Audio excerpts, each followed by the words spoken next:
Hey, you're watching News Nation and my name is Ashley Banfield and I would like to share with you some breaking news regarding Xana and Ethan and the fact that they were found by Ethan's best friend.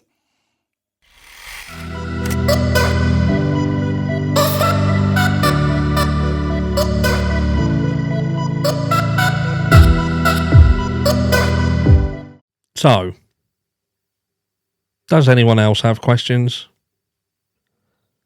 Let's get straight into the meat and potatoes.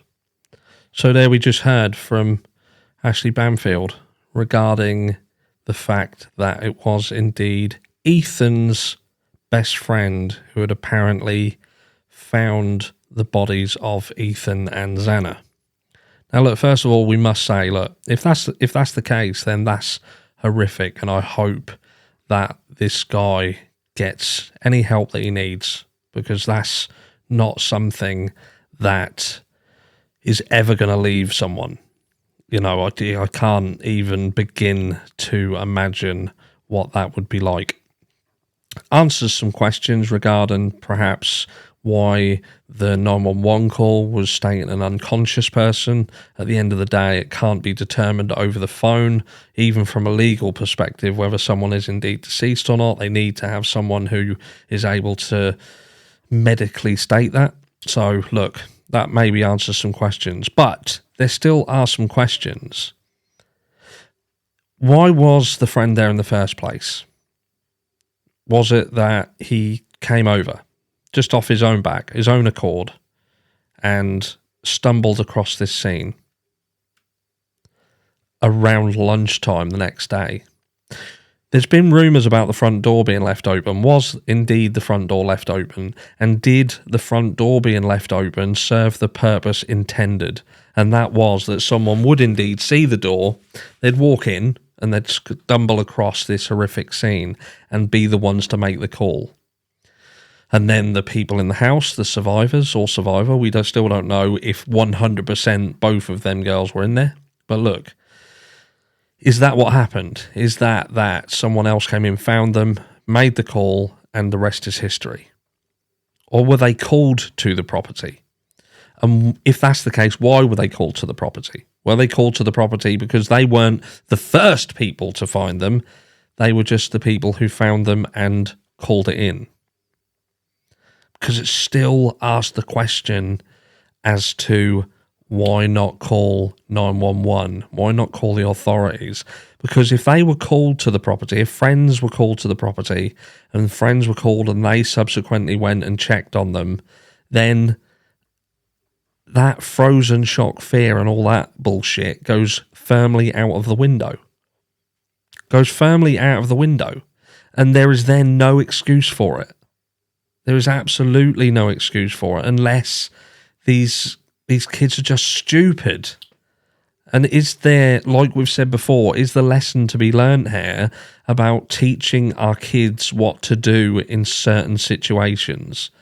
Because nothing really makes sense anymore. You can't turn around and say that you believed that there was just a party and this person you saw was part of the party, so there was no need to make any calls. You just went back to sleep.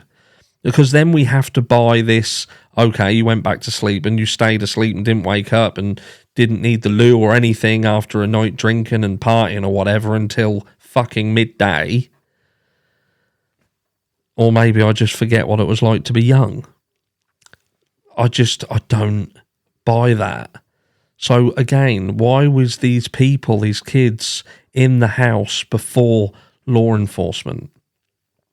Can you imagine as well? They're saying that he actually went as far as checking the pulses to see what was what. So we've got people who was inside the room, walking around in whatever was there, contaminating the scene, actually touching these victims.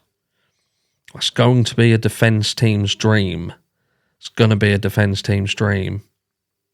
Because Brian Koberger could, if he's clever, and that's debatable at the moment, we're not 100% sure, but what if someone took that knife sheath in? They're actually in some of the rooms. They're in the rooms. And you can bet your bollocks to a barn dance if they've gone into this bedroom and checked these, they've definitely gone upstairs and checked on the girls upstairs. Unless you didn't like them, so they thought, fuck them, we won't check them. Do you see what I'm going with this? Do you see where I'm going with this? There's so many things that the defence team can bring up.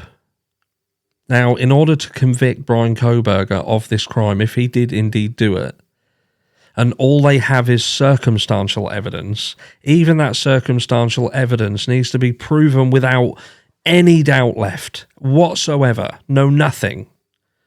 Not one thing can hold any reasonable doubt. You know, it is possible to convict on circumstantial evidence. And so far, all we have seen is nothing but circumstantial evidence.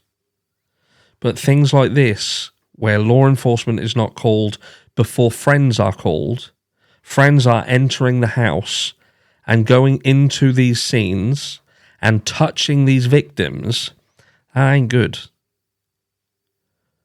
Not for anybody except the defence team. Look, maybe Brian Kohberger is more clever than we give him credit for. Maybe he's just a patsy. Maybe he is one of 2 people, 3 people. Maybe he had an inside man or girl. Who knows? And it's not for us to determine that. It's for the court to determine exactly went down there. But all I know is, after the event, everything that was done and was not done and how things were done did nothing to help any of them victims. Nothing at all.